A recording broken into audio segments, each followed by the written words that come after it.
Hello दोस्तों, welcome to the vintage. आज हम करने वाले हैं top 1000 GK and GS questions part 6। तो चलिए स्टार्ट करते हैं। Bonalu festival is located in with state. तो जो बोनालू त्योहार है, फेस्टिवल है, वो किस राज्य में मनाया जाता है? तो यह मनाया जाता है तेलंगाना में।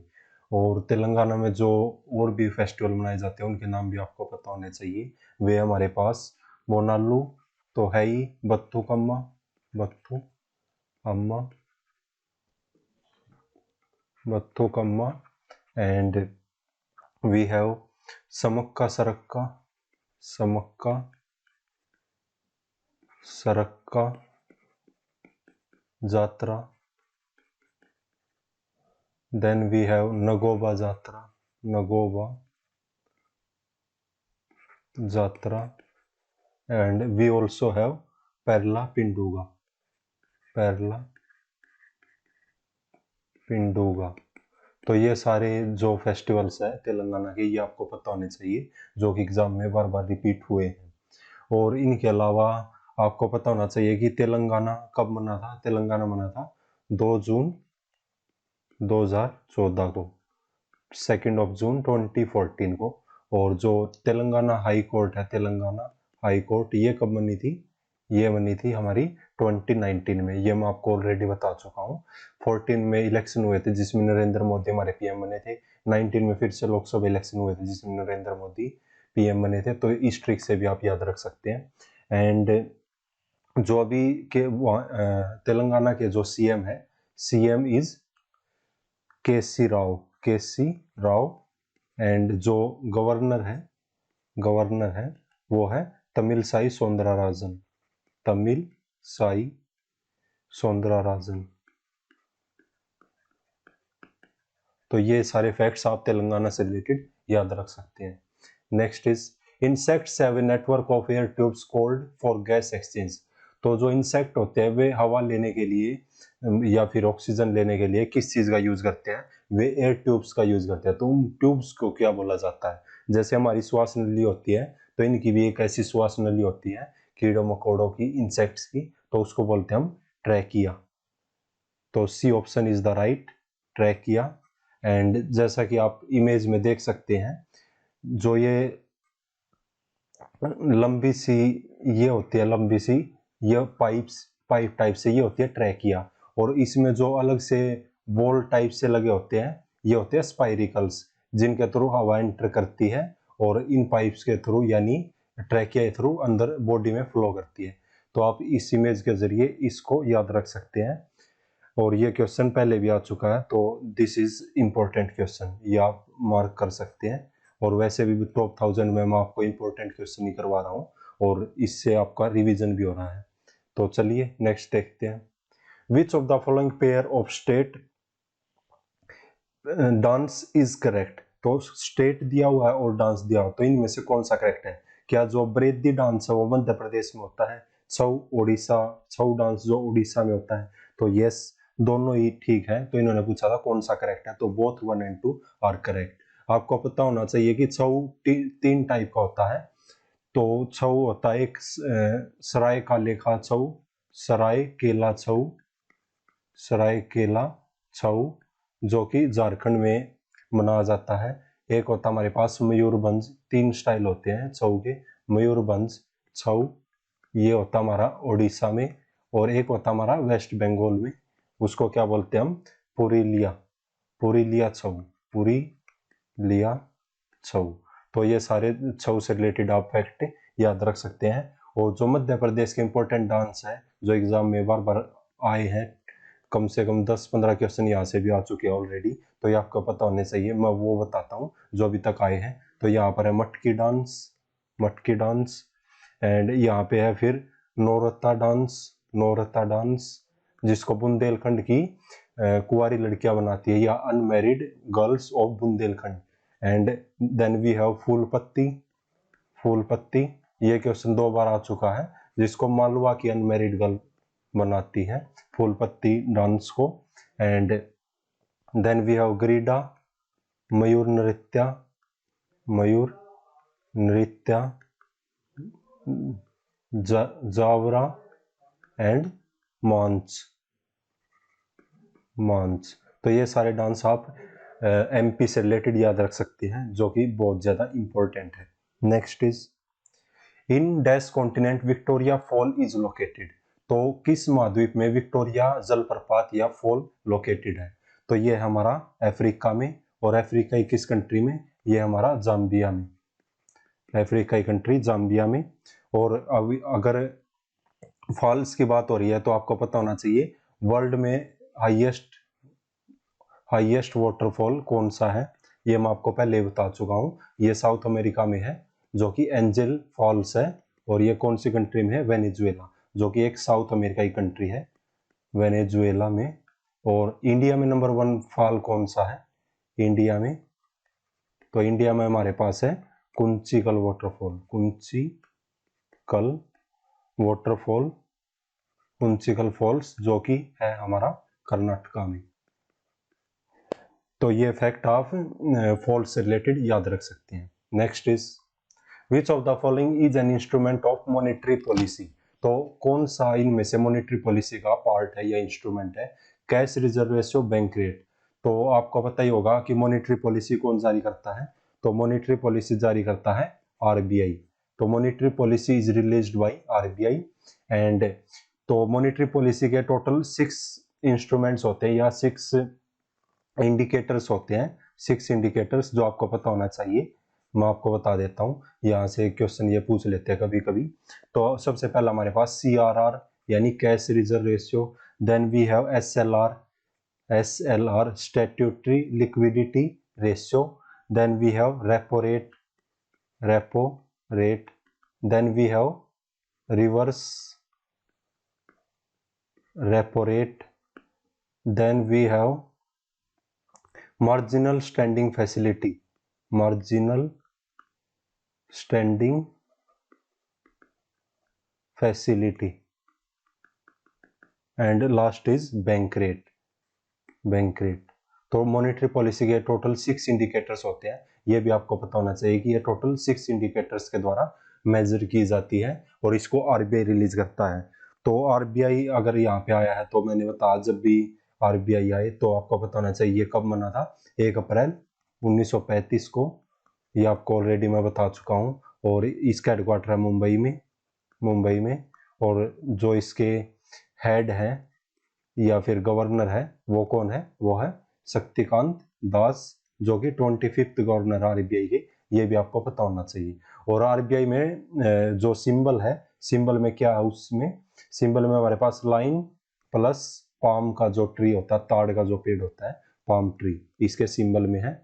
और आरबीआई में 4 डेप्यूटी गवर्नर्स भी होते हैं, यहाँ से भी कभी कभी क्वेश्चन बन जाता है। तो ये आप कमेंट बॉक्स में बताएंगे, मुझे तो पता है, मैं आपको आने वाली वीडियो में बता भी दूंगा, वरना आप कमेंट बॉक्स में बता के ट्राई कर सकते हैं।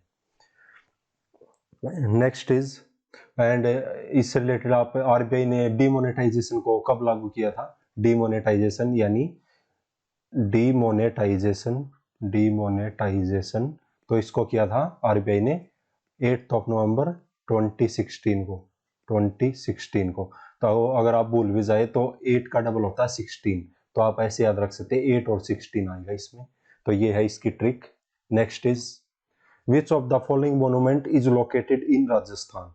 Kumbhalgarh fort, Jaigarh fort, Gagron fort. तो राजस्थान में कौन सा किला है? तो आपको पता होगा राजस्थान में बहुत ज्यादा फोर्ट है, तो ये तीनों ही फोर्ट राजस्थान में है। तो second answer B option is the right answer. And Rajasthan में वैसे तो बहुत ज्यादा फोर्ट है, लेकिन जो 5-6 फोर्ट आपके लिए इंपॉर्टेंट है वो आपको पता होना चाहिए। तो तीनों तो यही है, Kumbhalgarh fort, Jaigarh fort and Gagron fort. And इसके अलावा जो आप याद रख सकते हैं वो है Chittor fort and we have Kumbhalgarh and Ranthambore, then we have Amer fort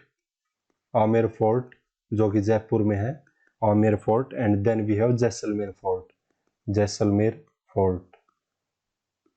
तो ये सारे फोर्ट आप राजस्थान से रिलेटेड याद रख सकते हैं। और राजस्थान के जो सीएम है वो है अशोक गहलोत, एंड जो गवर्नर है वो है कलराज मिश्रा, कलराज मिश्रा। तो ये भी आपको पता होना चाहिए। और राजस्थान में मैंने आपको एक न्यूक्लियर पावर प्लांट बताया था, क्या आपको याद है? तो वो है रणथंभौर। रणथंभौर, रणथंभौर तो नेशनल पार्क है, वो है रावत बाटा न्यूक्लियर पावर प्लांट, रावत बाटा न्यूक्लियर पावर प्लांट, जो कि इंडिया में टोटल 7 न्यूक्लियर पावर प्लांट्स है, ये मैं आपको ऑलरेडी बता चुका हूँ। अगर आपको याद है तो कमेंट बॉक्स में टाइप करके आप मुझे बता सकते हैं। तो चलिए नेक्स्ट क्वेश्चन देखते हैं हम। विच of the following is not a direct tax? तो इनमें से कौन सा डायरेक्ट टैक्स नहीं है? तो मैं आपको ट्रिक बता देता हूं जो कि मैंने गूगल पे मुझे मिली है। तो इनडायरेक्ट टैक्स की जो ट्रिक है वो हमारे पास excuse me, excuse me, excuse me. And जो डायरेक्ट टैक्स की है, डायरेक्ट टैक्स की है वो हमारे पास विप्रो जो कंपनी है, एक टेक कंपनी है, wipro.co.in। तो एक्सक्यूज मी हम किसी को ऐसे ही बोल सकते हैं कि हेलो आप थोड़ा साइड में हो जाओ, बट हम बोलते हैं एक्सक्यूज मी, जो कि एक इनडायरेक्ट तरीका है, मतलब जो एक सीधे सीधे नहीं पूछते, हम इनडायरेक्ट तरीके से पूछते हैं। तो इनडायरेक्ट की ट्रिक है एक्सक्यूज मी। तो एक्स होता है एक्साइज टैक्स, सी यू होता है कस्टम टैक्स, एस सी होता है सर्विस टैक्स, एम यू होता है मार्केट टैक्स, ई होता है इंटरटेनमेंट टैक्स, जो कि सिनेमा हॉल वगैरह में हम मूवी वगैरह देखते हैं उस पर जो टैक्स लगता है। और मार्केट टैक्स को हम वैट टैक्स भी बोलते हैं, वैल्यू एडेड टैक्स, जो कि हमारी खाने पीने की चीजों पर लगता है। तो ये सारी चीज ये आप याद रख सकते हैं इस ट्रिक से, एक्सक्यूज मी से। और डायरेक्ट होता है वेल्थ टैक्स, वी से होता है wealth tax, property tax, then we have corporate tax and income tax. तो ये होता है डायरेक्ट टैक्स। तो जो आपको पता हो एक्साइज टैक्स और बहुत सारे इनडायरेक्ट टैक्स को कंबाइन करके नया टैक्स बना दिया गया था जीएसटी।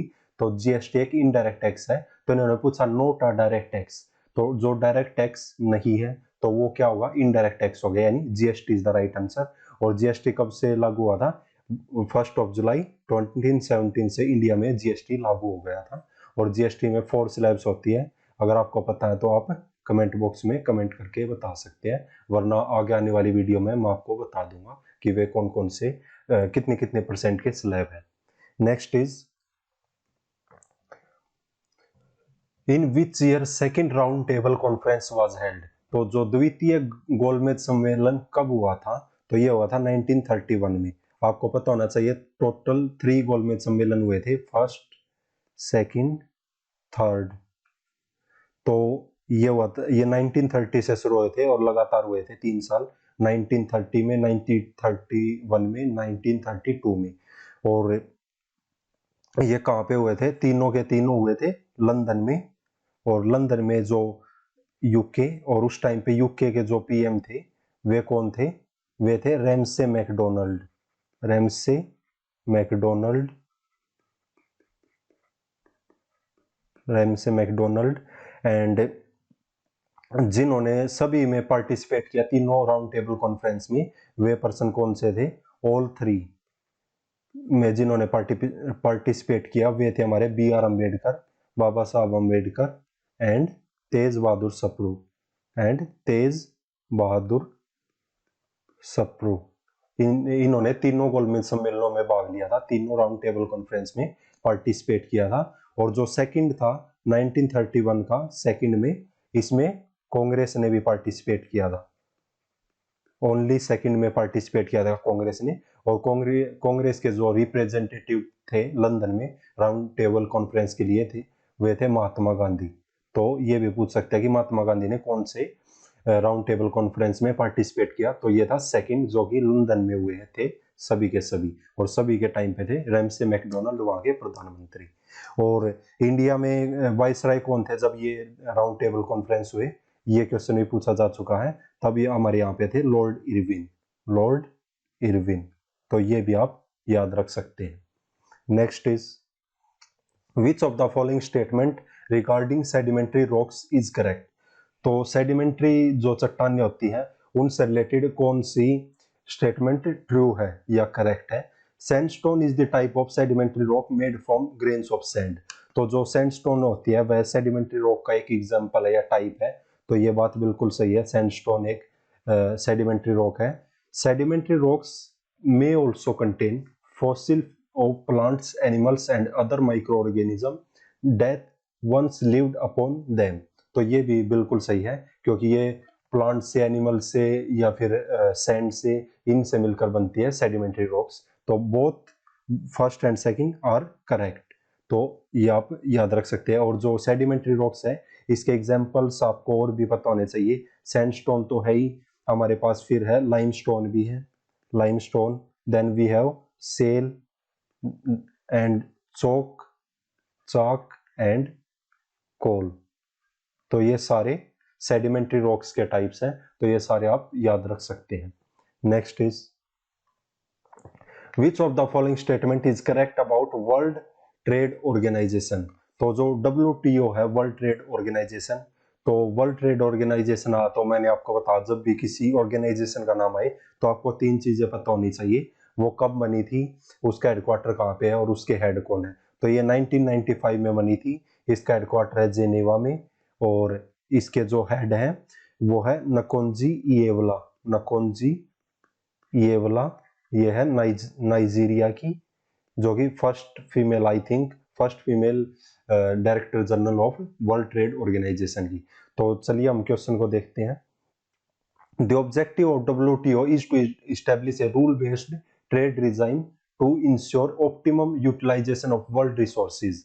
तो जो WTO का काम क्या है कि एक रूल के बेस पे हम व्यापार करें दुनिया में, ये एब्रप्टली व्यापार नहीं करे, तो इसलिए WTO की स्थापना की गई है। तो ये बिल्कुल ठीक है, ये WTO का लक्ष्य है।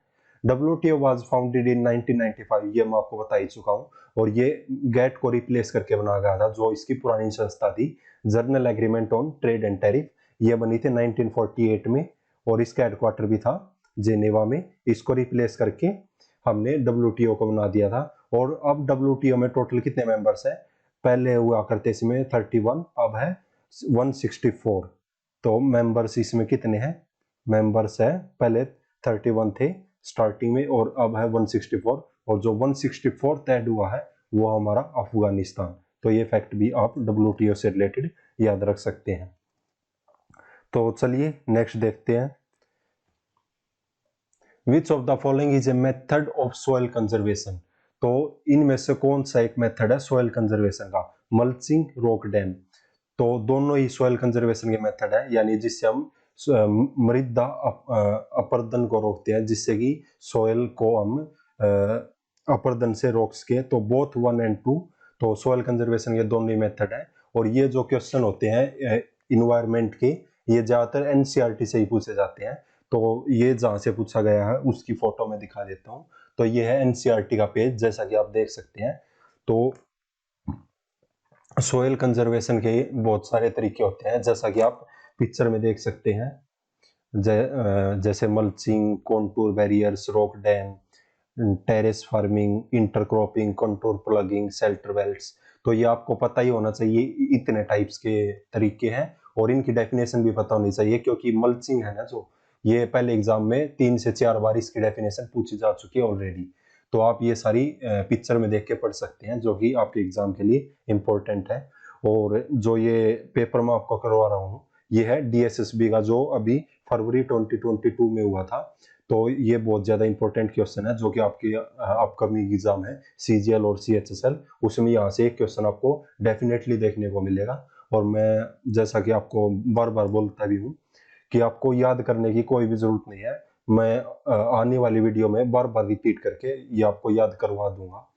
यानी नवीकरणीय ऊर्जा, जिसको हम बार बार रिन्यू कर सकते हैं।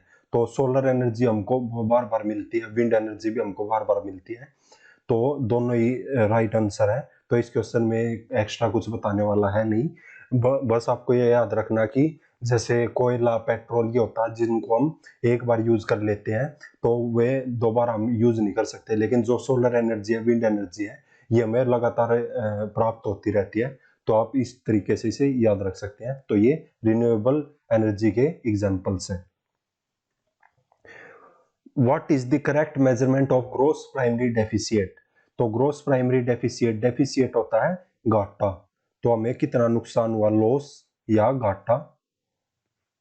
तो इसका फॉर्मूला होता है gross fiscal deficit minus net interest liabilities. Liabilities होता है देन, यानी जो हमें लोन देना होता है, देन यानी लोन जो हमें देना होता है, वो अगर हम घटा दे ग्रोस फिस्कल डेफिसिट में से, तो हमें ग्रोस प्राइमरी डेफिसिट मिल जाएगा। तो आप ये याद रख सकते हैं, और ये क्वेश्चन इंपॉर्टेंट है क्योंकि ये अभी पूछा है, और मैं आपको पहले भी बता चुका हूँ, एक इसी टाइप का क्वेश्चन है जैसे एनएनपी, नेट नेशनल प्रोडक्ट, क्या होता है, gross national product minus depreciation, depreciation. ये क्वेश्चन CGL, CHSL, NTPC सभी में आया है, MTS, GD सभी में ये क्वेश्चन पूछा है इकोनॉमिक्स का। तो ये क्वेश्चन जो अभी अभी पूछा 2022 में, तो इसके बहुत ज्यादा चांसेस है कि ये आने वाले एग्जाम में डेफिनेटली रिपीट होगा। तो आप इस क्वेश्चन को स्टार मार्क भी कर सकते हैं, ये तो आपको याद होना ही चाहिए, तो आप इसे रट भी सकते हैं। Next is which of the following pair or pairs of scientist and discovery is correct? तो यहाँ पे साइंटिस्ट और डिस्कवरी दी हुई है, तो कौन सा करेक्ट है? तो थॉमसन ने प्रोटॉन की खोज की थी? नहीं, इन्होंने तो इलेक्ट्रॉन की खोज की थी। गोल्डस्टीन ने क्या इलेक्ट्रॉन की खोज की थी? नहीं, इन्होंने प्रोटॉन की खोज की थी। और रदरफोर्ड ने नाम दिया था प्रोटॉन। रदरफोर्ड ने क्या न्यूक्लियस ऑफ एटम की खोज की थी? यस, ये बिल्कुल ठीक है, और इन्होंने नेम दिया था प्रोटॉन का। खोज की थी प्रोटॉन की गोल्डस्टीन ने, बट उसको नाम दिया था रदरफोर्ड ने, प्रोटॉन को। तो इनमें से राइट आंसर कौन सा है? तो हमारा only third is the right answer, तो option A is the correct answer. और इसकी एक हिंदी में ट्रिक भी होती है, आपको पता भी होगा, ईट पर नाचे। तो ई से होता है इलेक्ट्रॉन, टी से होता है थॉमसन या टॉमसन, पी से होता है प्रोटॉन, और रे से होता है रदरफोर्ड, न से होता है न्यूट्रॉन, चे से होता है चैडविक। तो इस ट्रिक के थ्रू भी आप याद रख सकते हैं इन सभी साइंटिस्ट और डिस्कवरीज को। Next is which of the following is a mine of copper in India? तो भारत में कॉपर यानी तांबे की कौन सी खदान है? तो बालाघाट, सिंहभूम, खेतरी। तो तीनों ही कॉपर माइंस है, तो तीनों ही कॉपर माइंस है। एंड जो खेतरी है ये हमारा राजस्थान में, और जो सिंहभूम है ये हमारा झारखंड में, और बालाघाट है हमारा मध्य प्रदेश में। और कॉपर इंडिया में सबसे ज्यादा कहाँ होता है? इंडिया में सबसे ज्यादा होता है राजस्थान में, फिर होता है झारखंड में, और फिर होता है MP में। और राजस्थान हम 50% से भी ज्यादा देता है इंडिया का टोटल कॉपर, यानी 54%। यूके देता है 20%, GK मीन्स झारखंड देता है 20%, एंड मध्य प्रदेश देता है 19%। अप्रोक्स परसेंटेज आप इतना अगर याद भी नहीं रखते हैं, लेकिन राजस्थान भी आप याद रखते हैं, तो आप एग्जाम में क्वेश्चन ठीक कर लेंगे। और वर्ल्ड में नंबर 1 पे कौन है कॉपर में? तो ये है हमारे पास चिली। चिली जो कि एक साउथ अमेरिकन कंट्री है, जो कि साउथ अमेरिका का एक देश है, तो ये भी आप याद रख सकते हैं। और जो कॉपर का एलॉय होता है, कॉपर एलॉय, वो भी आप याद रख सकते हैं, जो मोस्ट इंपॉर्टेंट है। ये होता है ब्रोंज, कांस्य जिसे हम बोलते हैं, जैसे ब्रोंज मेडल भी देते हैं। तो ये कॉपर प्लस टिन से मिलकर बनता है, कॉपर और टिन। तो SN सिंबल होता है टिन का। ये क्वेश्चन भी एग्जाम में कई साल पहले पूछा गया था कि टिन का क्या सिंबल है, तो SN सिंबल है टिन का। तो ये सारी चीजें आप कॉपर से रिलेटेड याद रख सकते हैं। Next is the Muslim league announced the day of 16th of August 1946 as. तो जो मुस्लिम लीग थी उन्होंने 16 अगस्त 1946 को कौन सा दिन घोषित किया? तो इन्होंने क्या घोषित किया था? इन्होंने डायरेक्ट एक्शन डे यानी प्रत्यक्ष कार्यवाही दिवस, प्रत्यक्ष कार्यवाही दिवस घोषित किया था 1946, 16th of अगस्त को 1946 को। एंड जो मुस्लिम लीग है, मुस्लिम लीग जब भी कोई ऑर्गेनाइजेशन आई, मैंने बताई है आपको, क्या पता होना चाहिए वो कब स्टेब्लिश हुई थी? 1906 में हुई थी। कहाँ पे? ढाका में। ढाका जो कि कैपिटल है बांग्लादेश की। और किसने स्थापित किया था इसे? जो ढाका के नवाब थे, नवाब ऑफ ढाका, नवाब ऑफ ढाका, इन्होंने स्टेब्लिश किया था। और इनका नाम क्या था? एहसान मंजिल, एहसान मंजिल। तो ये क्वेश्चन भी आपसे पूछ सकते हैं कि नवाब ऑफ ढाका कौन थे जिन्होंने मुस्लिम लीग को इस्टेब्लिश किया था, तो ये भी आप याद रख सकते हैं। और जो इन्होंने पाकिस्तान की मांग की थी मुस्लिम लीग ने, वो 1940 के लाहौर सेशन में की थी। लाहौर सेशन में इन्होंने पाकिस्तान की डिमांड की थी कि हमें अलग से एक देश चाहिए, तो मुस्लिम लीग ने कहा था 1940 में। ये भी आप याद रख सकते हैं। तो अभी पाकिस्तान की बात चल रही है, तो आपको पाकिस्तान से रिलेटेड कुछ फैक्ट भी याद होने चाहिए। तो जो पाकिस्तान के फर्स्ट जो पीएम थे वो कौन थे? वो थे लियाकत अली खान। लियाकत अली खान। लियाकत अली खान। और जो प्रेसिडेंट थे वो थे major general Iskander Mirza. Iskander Mirza.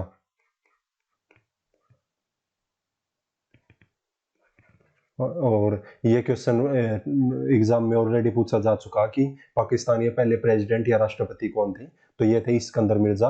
और पहले गवर्नर कौन थे? तो पहले गवर्नर थे हमारे मोहम्मद अली जिन्ना, MA जिन्ना, मोहम्मद अली जिन्ना, जिनका पाकिस्तान को अलग से देश बनाने में बहुत ज्यादा हाथ था।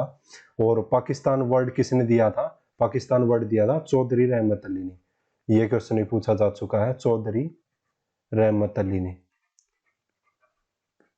रहमत अली ने। बाद में इनको पाकिस्तान से निकाल भी दिया गया था। अगर कभी टाइम मिला तो मैं आपको इसकी पूरी स्टोरी भी बता दूंगा। तो पाकिस्तान से रिलेटेड आप ये याद रख सकते हैं। और अभी पाकिस्तान के पीएम कौन है? तो अभी है हमारे पास पाकिस्तान के पीएम इमरान खान। इमरान खान। और प्रेसिडेंट कौन है? प्रेसिडेंट है आरिफ अलवी। आरिफ अलवी। तो ये सारी चीजें आप पाकिस्तान से रिलेटेड याद रख सकते हैं। और जो मोहम्मद अली जिन्ना है, इनको कायद आजम भी बोला जाता है। कायद आजम होता है फादर ऑफ द नेशन। जैसे हमारे इंडिया में महात्मा गांधी को फादर ऑफ नेशन बोला जाता है, राष्ट्रपिता, तो इन्हें पाकिस्तान पिता बोला जाता है, यानी कायद आजम। कायद आजम। ये फैक्ट भी आप मोहम्मद अली जिन्ना से रिलेटेड याद रख सकते हैं। Next is which of the following statement is not correct? तो इनमें से कौन सी स्टेटमेंट करेक्ट नहीं है? Pongal festival is associated with Kerala. तो इन्होंने पूछा इनकरेक्ट स्टेटमेंट कौन सी है, तो पहले वाली स्टेटमेंट बिल्कुल इनकरेक्ट है। तो ये बिल्कुल इनकरेक्ट है, यानी ये हमारा राइट आंसर होगा। और जो कुल्लू नाटी है, ये हिमाचल प्रदेश का एक डांस है। बिल्कुल आपको पता है, कुल्लू दशहरा, कुल्लू मनाली एक जगह है हिमाचल प्रदेश में, तो ये बिल्कुल ठीक है। बट इन्होंने पूछा जो ठीक नहीं है, तो हमारा ऑप्शन 1 इनकरेक्ट है। जो इन्होंने पूछा इनकरेक्ट कौन सा है, तो only 1 is the right answer. तो अभी तमिलनाडु के फेस्टिवल की बात हुई है, तो तमिलनाडु पोंगल है तमिलनाडु का फेस्टिवल। और तमिलनाडु में पोंगल के अलावा क्या मनाया जाता है? पुथंडू। पुथंडू, जो कि तमिलनाडु न्यू ईयर है, तमिल न्यू ईयर है। ये भी आप याद रख सकते हैं। Then we have Thimitti. Thimitti, ये क्वेश्चन पूछे जा चुके हैं। तमिलनाडु के फेस्टिवल बहुत ज्यादा इंपॉर्टेंट है। Then we have Thai Poosam. Thai Poosam. Then we have Mahamaham. Mahamaham, जैसे हमारे यहाँ महाकुंभ मेला होता है, वैसे वह महामहम होता है। Adipuram. Adipuram. And we have आदि पेरक्कू। ये 2 फेस्टिवल होते हैं आदि के, आदि पेरक्कू। तो ये सारे फेस्टिवल्स आप तमिलनाडु के याद रख सकते हैं। और हिमाचल प्रदेश के अगर मैं आपको बताऊं, तो हिमाचल प्रदेश में भी काफी सारे फेस्टिवल या त्योहार मनाए जाते हैं, वो भी आप याद रख सकते हैं। We have Halda, Kullu Dussehra. कुल्लू दशहरा, ये भी आप याद रख सकते हैं। Then we have Minjar. Then we have international Lavi fair. International Lavi fair. We have Sajo and Phulech. Sajo and फुलेज। तो ये सारे फेस्टिवल आप याद रख सकते हैं। अगर याद नहीं भी होते हैं, तो आने वाली वीडियोज में मैं आपको बार बार रिपीट करवा दूंगा, ताकि आपको इजिली याद हो जाए। तो चलिए नेक्स्ट क्वेश्चन देखते हैं। When imports exceeds exports, there is a, जब हमारा इंपोर्ट ज्यादा हो जाए एक्सपोर्ट से। इंपोर्ट मतलब जो भी चीजें हम अपने देश के अंदर मंगवाते हैं और देशों से, और एक्सपोर्ट मतलब जो हम बाहर भेजते हैं कोई भी अपनी चीज को। तो अगर हम कोई बाहर की चीज को अपने अंदर ज्यादा लेने लग जाए और बाहर चीजों को कम भेजने लग जाए तो हमें घाटा होगा। तो इन्होंने दिया ट्रेड डेफिसिट और ट्रेड सरप्लस। तो डेफिसिट होता है घाटा, तो बिल्कुल ठीक है। सरप्लस होता है फायदा, बहुत ज्यादा हो जाना, तो ये तो गलत है। तो only one is the right answer. तो हमें घाटा होगा यानी ट्रेड डेफिसिट। तो अभी यहाँ इंपोर्ट एक्सपोर्ट की बात चल रही है, तो इंडिया ने इंपोर्ट एक्सपोर्ट का बैंक भी बनाया जिसका नाम है EXIM bank. EXIM bank which stands for export import bank of India. तो इसकी स्थापना की थी हमने 1982 में, और इसका हेडक्वार्टर है मुंबई में। मुंबई में।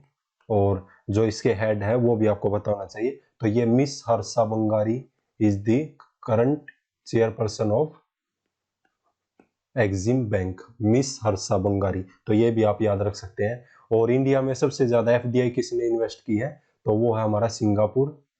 सिंगापुर इन्होंने 28% की है इंडिया में, मतलब बाहर की कंट्री ने इंडिया में इन्वेस्ट किया है एफडीआई यानी फॉरेन डायरेक्ट इन्वेस्टमेंट। और इंडिया में सबसे ज्यादा एफडीआई कौन से स्टेट को मिली है, तो ये मिली है गुजरात को। ये भी आप याद रख सकते हैं इंपोर्ट एक्सपोर्ट से related. Next is which of the following are a type of annelid. तो एनिलिड का कौन सा टाइप है, नेरेसिस, अर्थवॉर्म, लीच। तो ये तीनों ही एनिलिड के टाइप है। ये एनिलिड क्या होता है, ये एक बॉटनी का पार्ट है। बॉटनी या फिर आप बोल सकते हैं जो प्लांट किंगडम है उसमें आता है। जब भी हम बायोलॉजी को डिटेल में पढ़ेंगे तो उसमें मैं आपको बता दूंगा। अभी के लिए आप ये पिक्चर देख सकते हैं, फाइलम एनिलिडा। तो इसमें ये अर्थवॉर्म, लीचीज, ब्रिसल वॉर्म्स या फिर नेरेसिस वगैरह आते हैं। तो जो भी मतलब पानी में से निकल कर आते हैं, तो आप इन्हें याद रख सकते हैं। Next is the number of oscillations per second is called the dash of oscillation. तो जो एक सेकंड में जितनी बार ऑसिलेशंस होता, वाइब्रेशंस, एक सेकंड में कितनी बार वाइब्रेट हुआ, तो उसको क्या बोलते हैं हम, उसको बोलते हैं हम फ्रीक्वेंसी। तो फ्रीक्वेंसी होती है number of oscillations per second या नंबर ऑफ वाइब्रेशंस पर सेकंड। और फ्रीक्वेंसी की ऐसा यूनिट मैं आपको पहले ही बता चुका हूं। तो ये हमारे पास हर्ट्ज, जिसको हम HZ से लिखते हैं, हर्ट्ज। एंड वन हर्ट्ज क्या होता है, वन हर्ट्ज होता है वन साइकिल पर सेकंड या वन वाइब्रेशन पर सेकंड। वन साइकिल पर सेकंड, पर सेकंड। एंड जो ह्यूमंस है वो कितने तक की साउंड को सुन सकते हैं, कितने हर्ट्ज तक की, तो ये 20 हर्ट्ज से लेके 20,000 हर्ट्ज तक, या फिर 20 किलो हर्ट्ज भी बोलते हैं हम इसको। 20 किलो हर्ट्ज भी बोलते हैं क्योंकि 1 किलो में वी हैव 1000 हर्ट्ज। एंड जो एम्पलीट्यूड है हमारे पास, एम्पलीट्यूड होता है डिस्टेंस, यानी कोई भी वॉल्यूम है किसी भी चीज की, जो वॉल्यूम है या लाउडनेस है वो कितनी दूरी तक जाती है उसको बोलते हैं हम एम्पलीट्यूड। यानी वो आवाज कहाँ तक सुनाई देती है, कितनी दूर तक सुनाई देती है, वो होता है एम्पलीट्यूड। और पिच होती है, आपने क्रिकेट में भी सुना होगा pitch, high pitch, low pitch. तो पिच होती है स्पीड, वो साउंड कितनी स्पीड से बढ़ रही है, कितनी स्पीड से स्लो हो रही है।